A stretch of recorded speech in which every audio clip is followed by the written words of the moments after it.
Welcome to the Heroes of the Storm What's Next panel.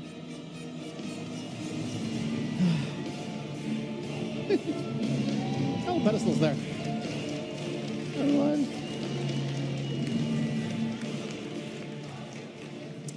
Hello, Blizzcon. It is awesome to be back here with you guys.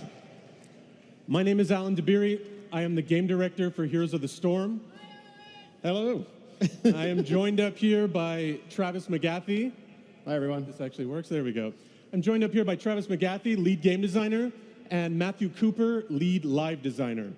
So thank you for joining us for the What's Next panel for Heroes of the Storm. In this panel, we're going to dive into some really cool stuff coming to the game post-BlizzCon.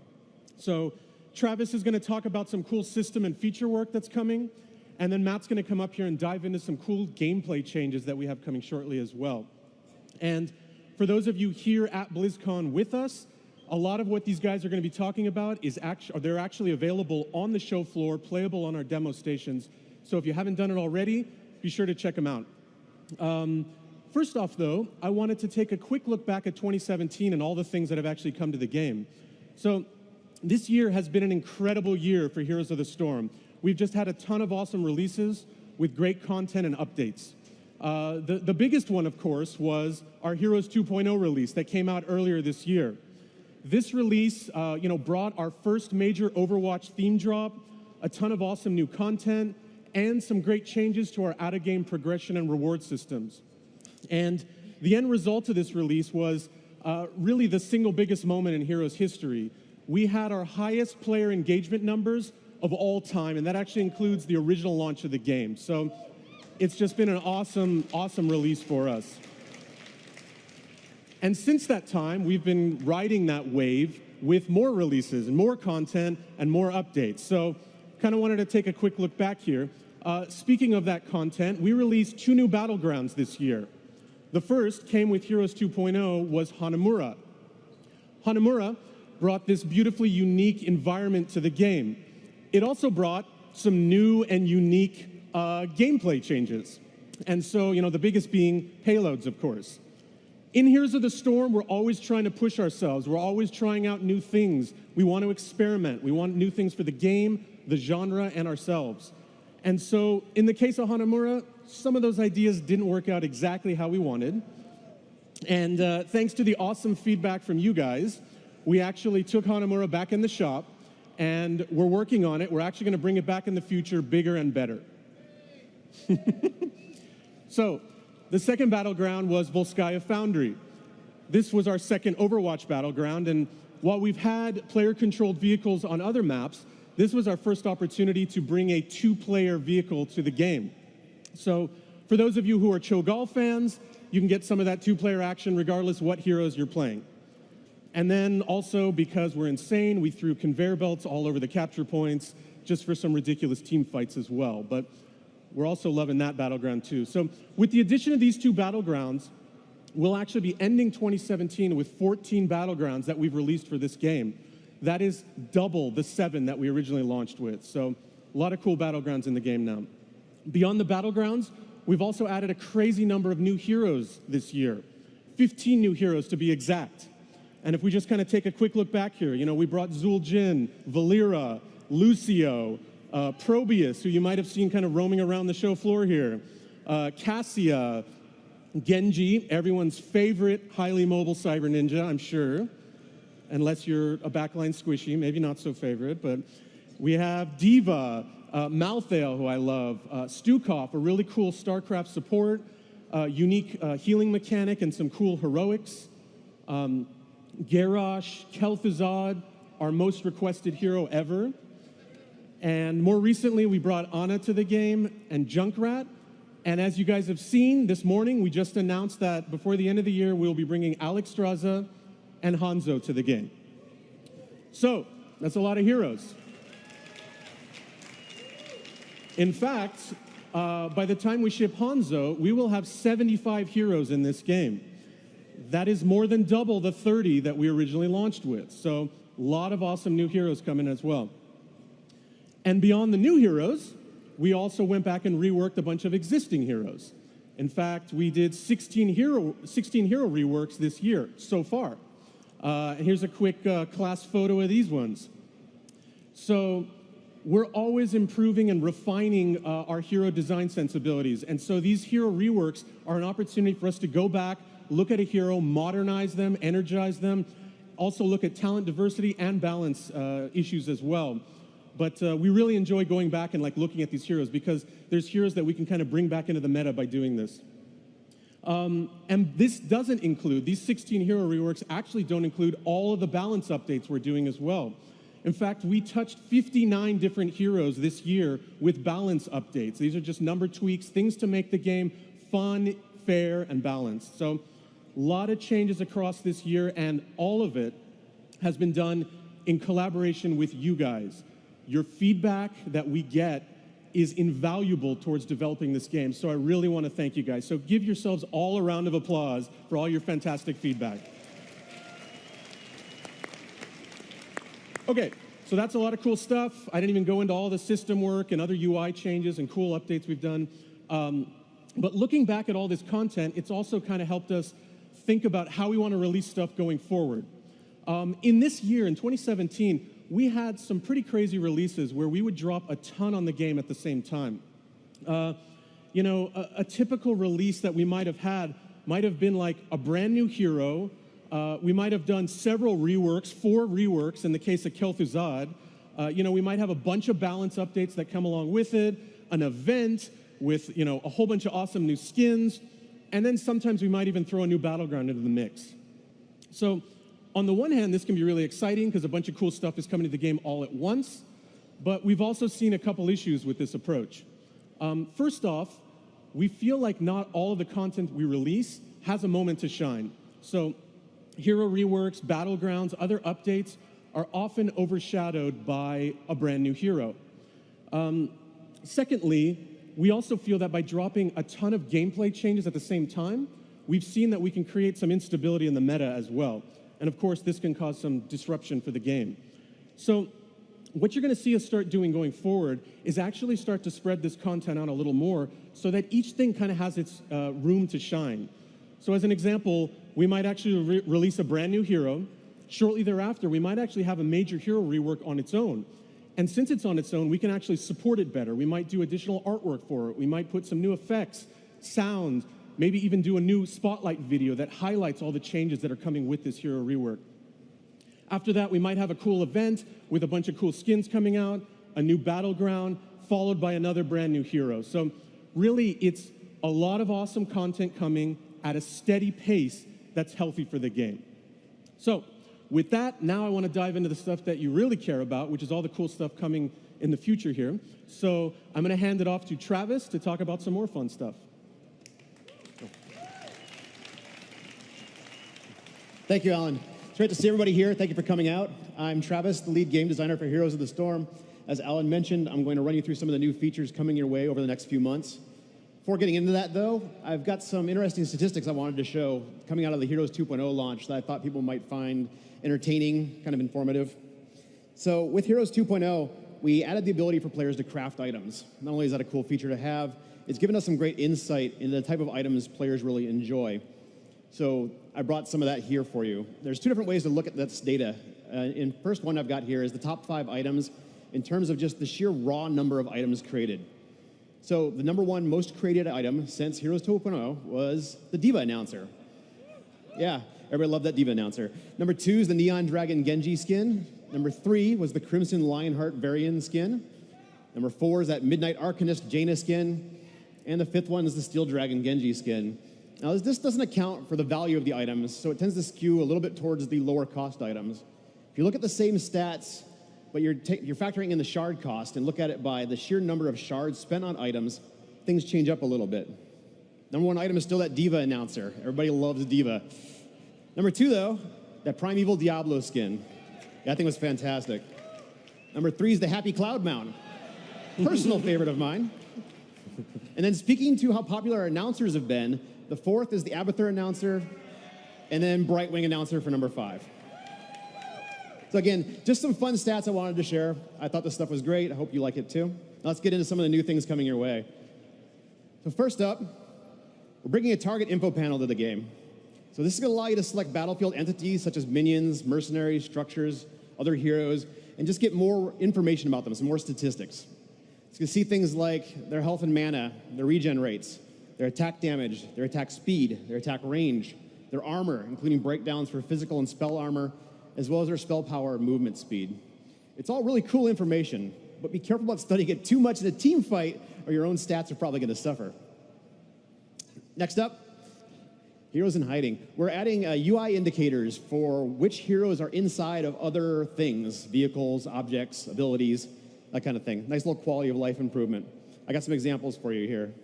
So here we've got, you can see it here above the Dragon Knight's head, Nubrak inside of the Dragon Knight. Another example, Rhaegar in a cocoon. Here we have Asmodan being gorged by stitches, which shouldn't really be physically possible, but there it is. And then a couple heroes stuck in a maw. Again, these are just some nice quality of life improvements. Both of these are currently in development. We're expecting them to come to the live servers over the next few months. Let's get on to something a little bit bigger. Voice chat. We're going to be, yeah, I'm excited about this one too. We're going to be integrating Blizzard Voice directly into the game client. So I'm sure as many of you recognize, effective communication can often be the difference between winning or losing a game of Heroes. And many players already use their own voice chat solutions to help with that, including Blizzard Voice. We want to make it as easy as possible for everybody to do this. So we're going to add 2 different voice chat channels to the game, one for your party and one for your team. When you join a party, you'll be automatically added to that party's voice chat channel. The team, though, is opt-in rather than opt-out. So when you join a game, you'll be given the option of joining that channel, but you're not just put into it by default. And then these defaults you can change from the options menu if you want to switch things up a little bit. Now, in-game, we're adding indicators in the upper right corner of who's speaking. So when somebody's using voice chat, you can tell who's trying to communicate with you. You can see that up there. And then all of the controls are available from the tab screen. Here's where you can adjust somebody's volume, mute them, and switch between party and team chat if you happen to be in both at the same time. Now, we've been playing with this internally for a little while now, and it's been fantastic just to have it for that ease of use. And this is actually available on the show floor right now, so you can check it out. And again, this will be coming to live servers over the next few months as we wrap up development on it. Oh yeah, you can see the highlight here. Okay, getting on to the big one. This is the item I'm most excited to talk about, performance-based matchmaking. So, yeah, I love this. I love this so much. So we're improving the matchmaker system we're improving its accuracy in placing individual players by allowing it to take into account an individual player's performance in a match when doing MMR adjustments. Now, to kind of explain how this works, I need to first take a step back and kind of explain how the existing system does its thing. So, at its core, the matchmaker is just trying to put players of similar skill together in games so that everybody has the best gameplay experience. To do that, every player is given a matchmaking rating, sometimes just referred to as MMR, which is just an indication of what the system thinks the player's skill is. The matchmaker then uses that when putting people together in matches, so the more accurate that MMR is as a reflection of their skill, the better the end results will be. Now, the team-based nature of Heroes of the Storm can make it challenging to figure out what a player's contribution is in an individual game, since there's only one part of the 5-man team that was in the match. Heroes uses a fairly standard approach to this just based on wins and losses. When you win a game, your MMR goes up. When you lose, it goes down. There's a bunch of other factors that come into play, including things like the skill of the opposing team, but that's the basic gist of it. Now, the system works since all other things being equal, if a player is performing beyond the expectations of their current MMR, they're going to win more games than they lose over the long run, and their MMR is going to go up to the point where it's an actual indication of their skill. But unless that difference is pretty substantial, it can take a large number of games before that happens. So we've been working on ways to improve that. Now, over the last year or so, we've added a lot of data hooks to the game that can get at an individual's performance in the game. You've seen pieces of it being used for things like the MVP system, the personalized stats that show up at the end of a match, and the update to the on-fire system. Now, behind the scenes, the new matchmaker is using these type of stats and many more to look at how the individual is performing. And then it can use that to help calculate MMR adjustments. Now, it's slicing all these stats up by the hero that's being played, the battleground you're on, and even the region you're playing in, so it can make fair comparisons with other players. And then, by looking at this across the entire breadth of the entire player base, the system can get a good understanding of what differentiates a highly skilled player from an average player. And it's not always what you think. I've got a couple examples here I want to show you. The first one of these is just a baseline. It's kind of Illidan. So Illidan works like you expect in this system. A good Illidan player does a lot of damage. He soaks a lot of experience, doesn't die very often, and it takes a lot of mercenary camps. Now, Illidan has a relatively high skill cap, So in these statistics, the difference between a highly skilled Illidan and an average one is substantial. Now, a different example, though, is Kerrigan.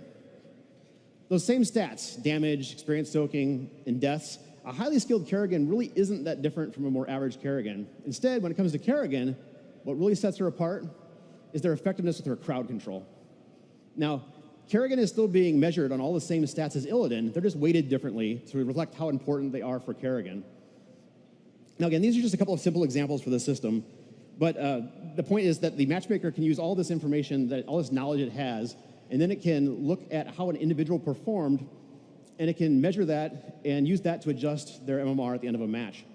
So you're still only going to gain MMR on a win and losing on a loss, but if you're performing as an individual beyond the expectations for your current skill level, you're going to gain more MMR on a win, lose less on a loss, and you'll much more quickly arrive at an MMR that's an actual indication of your skill. And the opposite is true if you're underperforming. One of the other cool things about this system is it's fully dynamic. So it's continually updating its system as hero balance changes, as the meta shifts, as players find creative new ways to use heroes. The system is updating to take that into account. Now, we've actually been running this on the live servers for a little while now in parallel with the existing matchmaker. The matchmaker hasn't been using these ratings, but it's running there and measuring things so we can see how it works. The data that comes out of this is really technical, and it would be hard to show off in a venue like this, but we did find an example that kind of differentiates and shows the differences in the system. That's what I have here. We don't condone this behavior, but when a highly skilled player takes control of another player's account, it was a great example for the system. It was a good way for it to kind of look in and do things. And that's what this graph is showing. This was a Bronze 5 account that a Master tier player took control of and ran it all the way back up to Master. This graph is showing their MMR in the old system, which is the dashed lines, and then their MMR in the new system, the solid lines, if we had been applying performance-based metrics to that. Now, in the case we're measuring here, the player took control of this account around game 40. Again, they played this all the way back up to Master tier, and the graph stops at that point, at game 251. Now, if we've been applying performance metrics to this and adjusting their MMR based on how well they're doing in those games, the player actually would have crossed over to the Master tier at game 131, or twice as fast as they did before. So this is a significant improvement. This is without the system even being fully implemented. The matchmaker was still doing matches based on the old MMR system. Once this thing is fully turned on, we expect that to be even more accelerated. So some of you are also probably recognizing that this system can do a lot to help with the problems with smurfing. Since if a player is creating an account specifically to stomp on lower skill players, they're going to much more rapidly be facing players of their same skill. We've also found that this can be really good for detecting griefing, since the system can pick up when players are playing abnormally poorly for their rating. We actually already used it to confirm reports of players intentionally feeding, for example, to help take action on those accounts. And we want to automate this in the future so that we can much more quickly take those actions. Yeah. There's a lot of potential here. Which leads me to the big question I'm sure everybody's asking, which is when can we actually get this thing? Because it's pretty cool. And I got good news on that front. We're looking to roll it out at the start of the next ranked season in mid-December. So yeah, it's coming soon. Now, I've been talking about this for a while, so let me kind of just tie a bow around this and recap what this is here. Performance-based matchmaking is allowing the matchmaker to take into account the individual performance of the player when doing MMR adjustments, which allow you to get your matchmaking rating to what is actually accurate for you at a much faster pace, which will allow us to make better games overall, and the whole thing is coming your way at the start of the next ranked season. So I'd like to thank you for your time. With that, I'm going to turn the stage over to Mr. Matthew Cooper. Thanks, sir. Hey, everyone. I'm Matthew. I'm the lead live designer on Heroes of the Storm. So as Alan and Travis talked about, we add a ton of new content to this game all the time, new heroes, battlegrounds, reworks. So really the game is just always constantly evolving. Now, over the last several months, a bunch of the development team has been working on some core gameplay updates that we're calling the 2018 Gameplay Update. These are core changes to how you'll play in every single match. Now, if you watched opening ceremony, you have seen some hints of this with our camera changes, our updates to stealth, our laning changes. There's a lot to cover, so we're going to dive right in.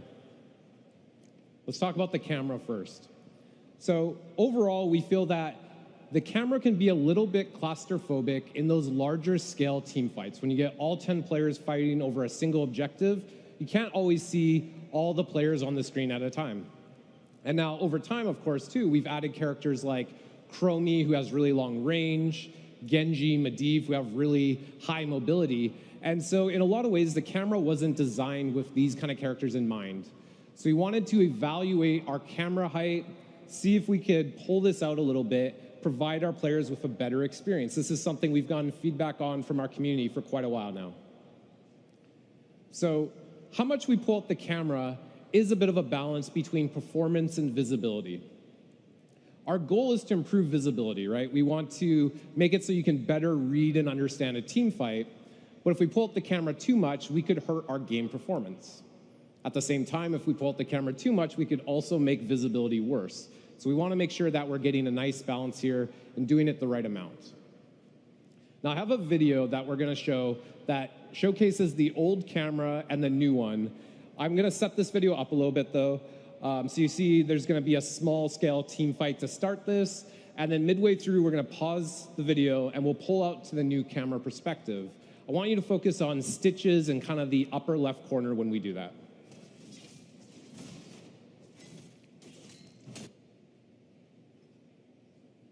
So this is what the new camera looks like, and now you can see Chromie is actually even visible off to the side. Stitches can use that information, set up that hook for his team, get that kill.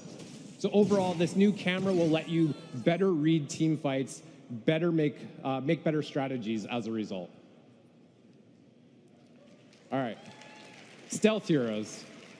So these are really popular characters. We get a lot of feedback on these from our community. And when we're looking at stealth heroes from a balance and a design perspective, there are some areas we want to improve. These are typically really powerful characters in quick match play. At the same time, they get a little bit weaker as we move up into higher level Hero League and competitive play. And then we rarely see some of these characters in esports. So coming from the balance team, we want to look at this and see, okay, are there balance adjustments? Are there design changes we can make to these characters to kind of maximize where we're seeing these characters across all of our game modes? Now, the more we looked at this, we realized that the stealth visual can be really hard to see. So here's a video. We have Jaina in the center. And what some of you might be able to see is there are several stealth heroes moving around just below Jaina right now on that cobblestone path.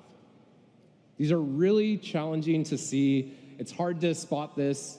And ultimately, this ends up being an eye test. If you can spot these stealth heroes quickly, if you can communicate this information to your team effectively, maybe over voice chat, then the power that stealth brings is reduced.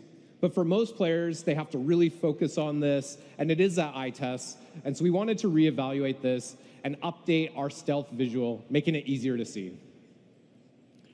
So this is the new stealth visual. We have the old one on the left, the new one on the right. It's a lot easier to see. You can even clearly see the silhouette of the stealth characters. Now, if you're paying close attention, you might see that these stealth characters are actually disappearing when they stop moving. This is something that's not playable here at Blizzcon. It's something we're testing out at the office. We're playing with a system where if you're not moving while stealth, you'll actually go completely invisible. It's done some really cool things for us. It's brought back some of that mystery of not knowing where that stealth hero is without making it as much about an eye test. So on the design side, our goal with this stealth update is that we want stealth to be about a strategic advantage. Again, we're shifting away from that eye test. You're still going to be invisible while you move around the minimap. And even if an enemy hero spots you coming, they're still going to have to land a skill shot on you or do something like that to remove you out of stealth. They still can't target you with targeted abilities. Stealth heroes are really fun for a lot of players to play as. We want to make sure that they're fun for all 10 players in a match, including the players playing against them. Now, by updating these stealth visuals, we can re-look at our stealth heroes and kind of do some hero updates to each of the characters, give them some new tools and tricks to play with. So I'm going to talk a little bit about Nova. Now, we're just going to talk high-level details about some of the Nova changes. She's got a lot of talent updates overall, so I'm not going to go into all the nitty-gritty details.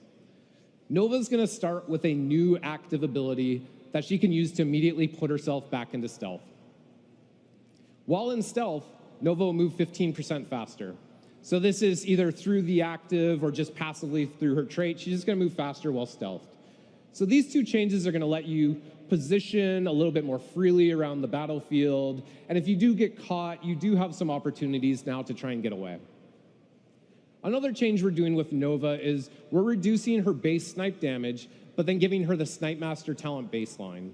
So if you're consistently landing a lot of snipes, what this will mean is you can actually bring more total damage to a team fight through high accuracy. Now, if you want to learn more about the stealth changes, please come to the Hero Deep Dive panel tomorrow. It's on the same stage at 1 p.m. Alex Nyman, one of our live designers, will be going into more details about all of these changes, and he'll also be talking about Valera, Zeratul, and Samuro, who are also receiving updates. All right, moving on to lane updates.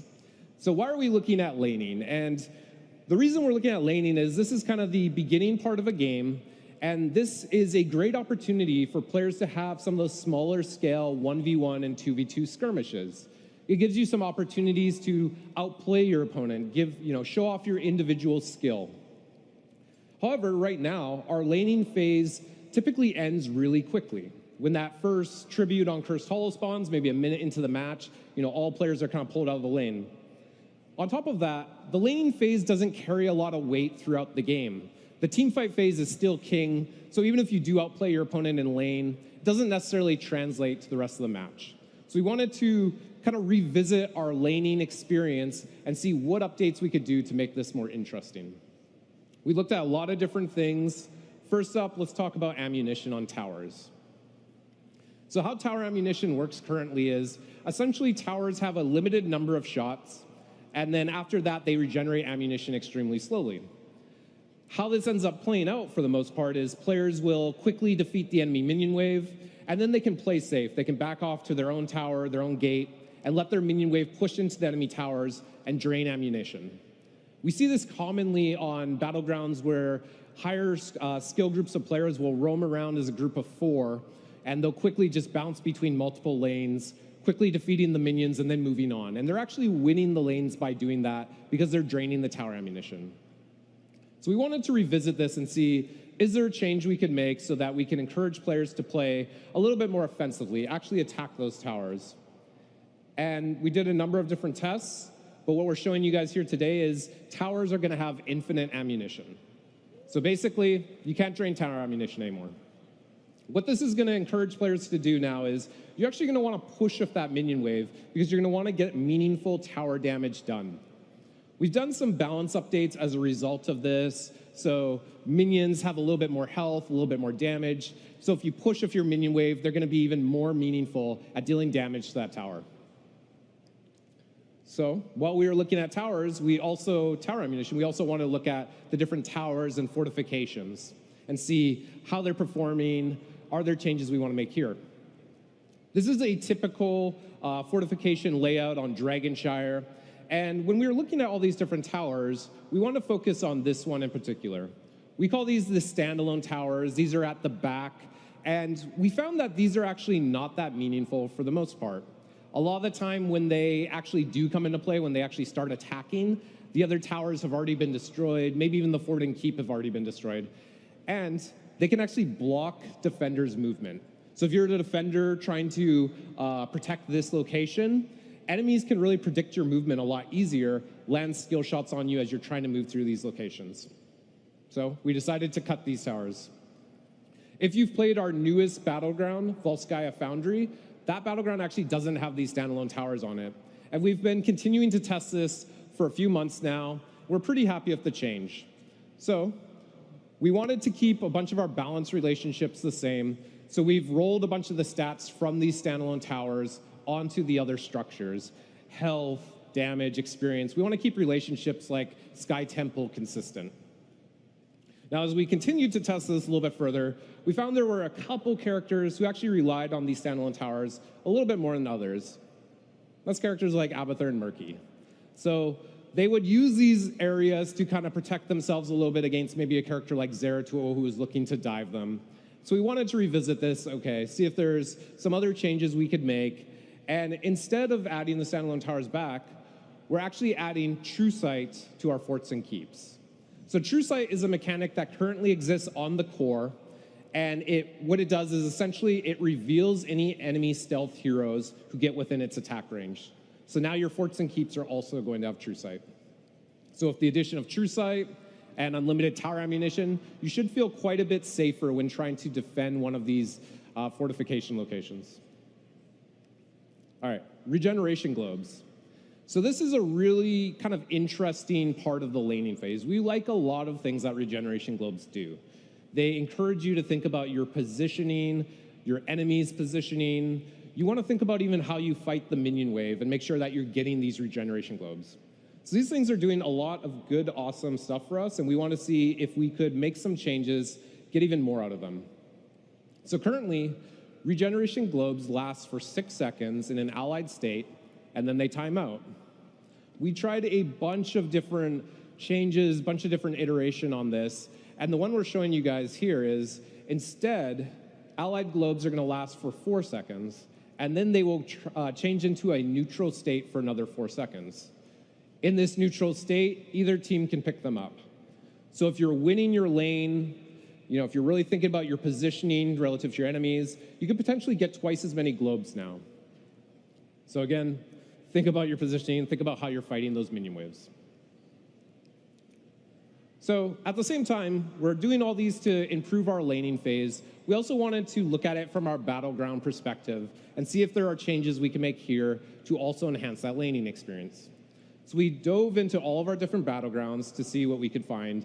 And battlegrounds like Dragonshire, Braxis Holdout, or Tomb of the Spider Queen, we feel these battlegrounds really enhance that laning experience. Essentially, the battleground mechanic is part of the lane.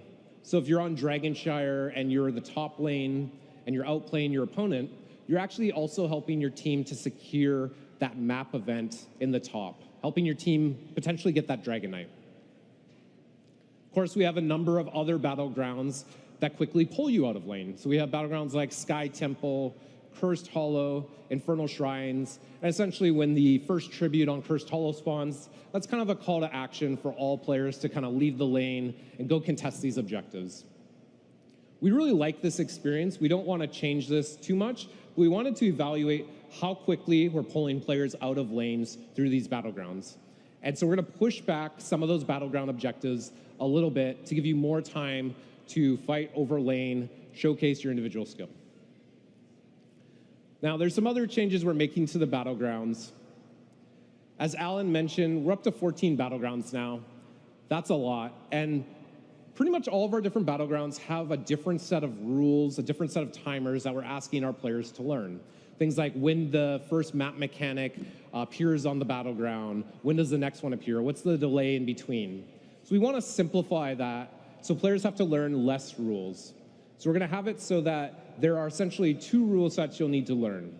Our early battlegrounds, the first map mechanic will spawn in at 1:30 seconds. And some of those later battlegrounds that we want to push back a little bit to give players more time in the lane, those are going to spawn in at 3 minutes. We also want to provide the information a little bit earlier on. So we're going to have consistent 30-second warnings across all these battlegrounds, so you'll have more time to reposition, change lanes. And in some cases, we actually want to push this a little bit further, and we might even show you, even before those 30-second warnings, show you where the next map mechanic will be. So on a battleground like Infernal Shrines, you might actually see where that next shrine is going to be well before that 30-second warning. This will allow players to think about when they should be taking a mercenary camp, which lane they should be pushing, what their strong lane should be, just provide players with more information. We still want to have variation on the battlegrounds.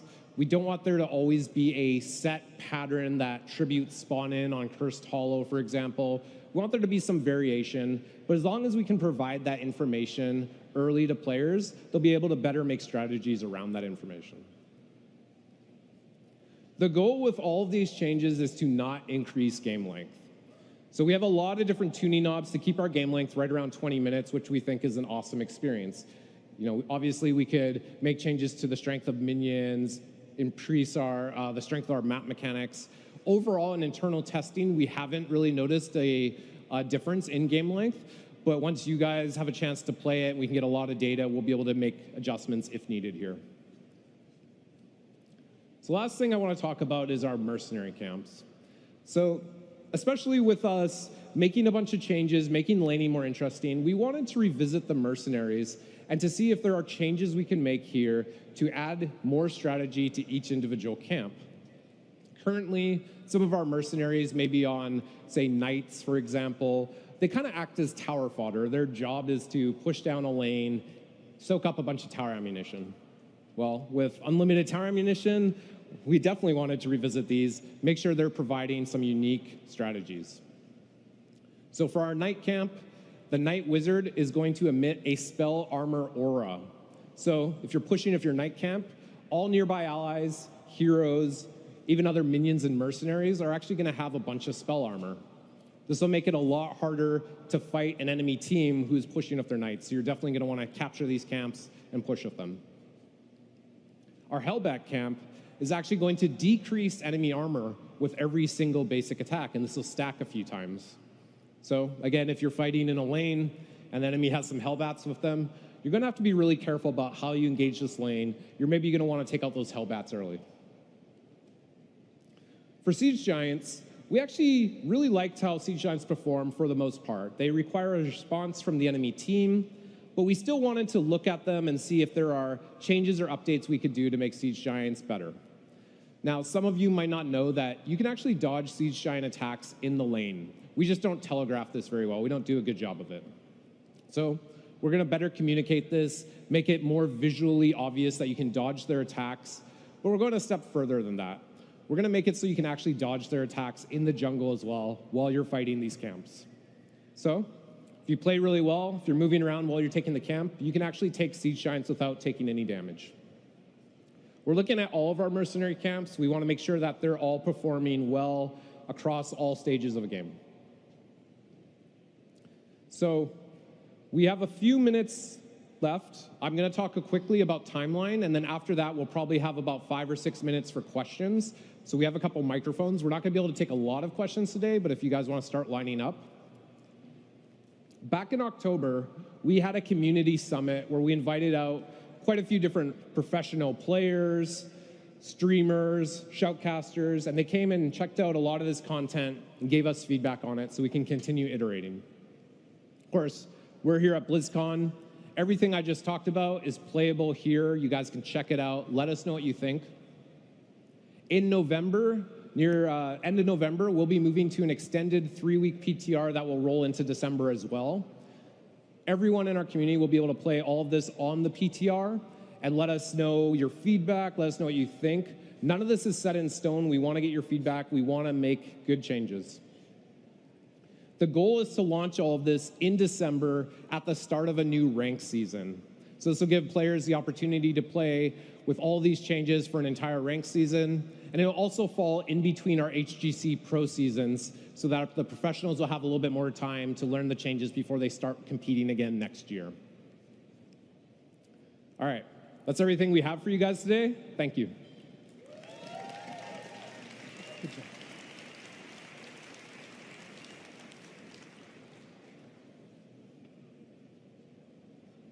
You got a question over there? Yeah. My question is, are you considering moving Duo Queue back to Hero League? In that Duo Queue is currently in Team League with 2s and 3s, but is it ever possible for Duo League to be back with Solo Queue? So we're not currently. Ever is a really long time. We're always looking to evaluate these things. But right now, we like the solo queue for Hero League, and our efforts are on making Team League a better experience overall. Thank you. Yeah. How's it going? Great. So I've asked a different question the last 4 years. They usually ask about unique death animations for certain characters, but this year I'm going to ask you another question. Hypothetically, if McCree were to join Heroes of the Storm, would you remove his cigar? And if you don't, will you give Tychus back his cigar? We give Tychus McCree's cigar? Yes, exactly. We will give Tychus McCree's cigar. All right, thank you. Hi. I play on a 4K monitor. You guys created some amazing emoji, and I get them in loot boxes all the time, and I can't see them at all because they come out as tiny little specks on the 4K screen. Is it possible to get text scaling added to the chat window? Yeah, it's a known issue and something we'd like to correct. Thank you. I had a question that with the game getting as big as it is and with the introduction of voice chat in 2018, if you guys are planning on anything to promote positivity within the community, say personal commendations beyond just an MVP screen where you just click and upvote and then get out of the game. Yeah, it's something that we've been pursuing for a little while now. We're exploring different ways of doing that. You know, we did add the MVP screen where you can upvote people, but I agree that there's probably more opportunities where we can make a more meaningful system to really call out those players that did an awesome job in the game or promoting good, fun, experiences within the game. So it's something we're looking at. We don't have anything specific right now, but absolutely, we think it would be a cool addition to the game. Thank you. Hey guys, good to see you again. I had a question concerning interactive environment effects like the conveyor belt in Foundry. As a Chromie main who likes to run triple time trap, you can imagine how excited I was when I started lining them up and they're just freezing people all around. Is that a feature you guys are thinking of expanding in new maps as far as passive map events that aren't tied to the game objectives? I'll say, so we have a Battleground team that's always looking to push the boundaries within our Battleground experience, and John DeShazer, our lead Battleground designer, I think has been wanting to add conveyor belts for quite some time now, and it just happened to make a lot of sense on Volskaya Foundry. So I'm sure those guys are also looking for new ways and new opportunities to promote awesome Battleground design. Yeah. Cool, thank you. I'll just add that we're always trying out new things. We always want to try crazy ideas and see where it goes, so we'll see what happens. Hi. In regards to your removing of the towers, have you also considered about the repositioning of the healing fountains so that they're not exposed? The Battleground team has been looking at the layout of the different structures, and they have made some changes. I don't know if they've totally updated all of the healing well locations, but that is feedback we've heard before of players who specifically go into snipe healing fountains early on in a match. It's not something we see commonly, so it's not a huge concern for us, and there is some gameplay there for both players, but it is something we can continue doing as well going forward. Thank you. Hi guys, love your game. I just had a question about quick match team comps, where sometimes you get like an actual team comp, 1 tank, 3 damage, 1 healer, and sometimes, like me, you get 3 tanks, 1 damage, 1 healer. So I was just wondering if there was any plans to address quick match team comps, like how you have Dungeon Finder and WoW. So do you have any comments about that? Do I take it or should I? You want me to? Yeah. So the quick match is an interesting beast for us. It's meant to be a little bit of the Wild West, and the big things that are important to us for quick match is that players can play the hero they want and that we can make games for them quickly. And that kind of runs contrary to being able to put together the perfect teams all the time. In fact, we run models to try to make games that are all meta. For instance, every game has a tank and a support in them, and the queue times explode and they go really long. So we're trying to find a good balance there all the time between games that are entertaining, but we're okay with surprises as well. So we are continually tweaking them. We've made some updates in the last year, and I expect we'll be making more over the next few months too. Yeah, actually, if you've watched our quick match meta rules, we've been continually kind of tweaking them as time has gone on. I think it's good feedback. It's feedback that we receive, regularly. So something we'll look at. But absolutely, quick match is a place for you to kind of jump in with the hero you want to play. And if you do truly want like that perfect team comp, I'd suggest unranked draft or even ranked modes as well. Okay, thank you. That was the last question. Okay. It has been said. Thank you guys very much. Yes, thank you. Thank Great you. seeing you all.